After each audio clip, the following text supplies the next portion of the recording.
مختصر القدوری والا سبق نمبر 75 ډیر څه مسائل د حج ولا بیان شول دي ځنه مصنف رحمت الله علیه احصار ولا مسائل خای احصار مطلب دا دا سړی حج ته روان و خروغ احرام تړل د عمرې ته مرض وته پیښ شو نشي تللی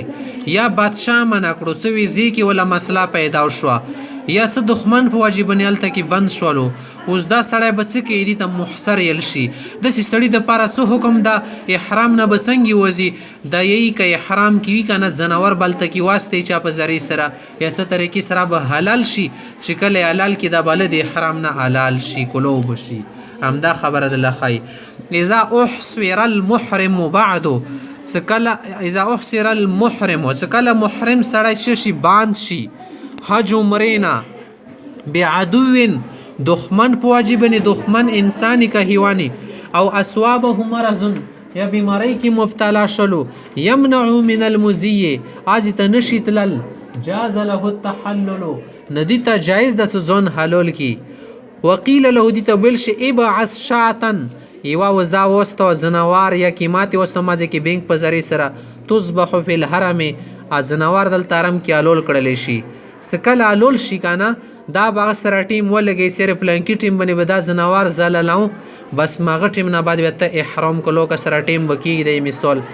وواعد ودابو سره وکي مې يحملها صد کوم سړی دی ولا کی مات وړي د زنور وړي یوم بعینه معین ټیم بو سره لګي پلانکای ریس پلانکای تاریخ پلانکای ټیم یذبحها فيه په ماغه ټیم کې دا زنوار بو تعلل کی ثم تحلل دا سړی به احرام کولو کی باسوسو ته جایز ده کده شی ته ونو کو دا سړی به وره پر حلال نشي شمرل کوم کرونه دا کوي چې شکی دا ټول ګناه کې شمرل شي فین کان قارنا کبه دا قارن حج ډبل ولو باس دمین دو زنوارو کی مات بستی یا دو زنوار بستی ولا يجوز ذبح دم الاحصار الا في الحرم او دا مسله هم یاد ساتي صد احصار ولا کوم قربانی دا کنه دا صرف په حرم شریف کې کیږي بل زینه کیږي ويجوز ذبح قبل يوم النحر عند ابي حنيفه رحمه الله امام سیبی چې اختر زنه مخ کی لول شي دله خو قال صاحبین فرمای چې لا يجوز الذبح للمحصر بالحج الا في يوم النحر که عمرې ولی بیا خو خیر ده که حجي سیبی کنه بیا به صرف اختر رضی بنه د زنوار ولللی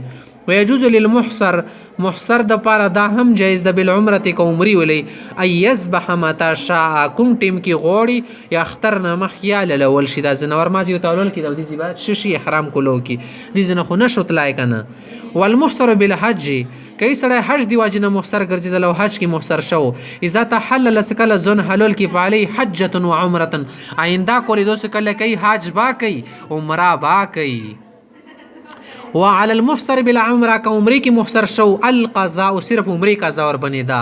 وعلى القارن کبیا قارن سړی وکنه احصار شو حجه و عمرتان یوب حج عمره خاصی کې د خود قارن د کنه و عمرتان یو بل عمره بو سره ملي دوی عمري کوي وإذا بعث المحصر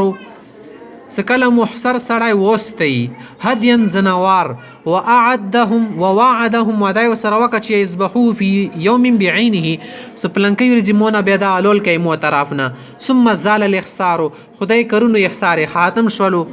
رکاوټ ختم شو ډایرک بیا حج عمره مکاوته ملو شوز بچ شي کوي فین قدر کتاکاتی ولا ادراک الحدیث زنوار د مدرک کی منو ته ټلیفون وغیرہ د کی چې مایل لوازو ستشه شوی کور مخدای روان کړي حج نه بند شو خور تار څه بندوباس بیا وشو سیدا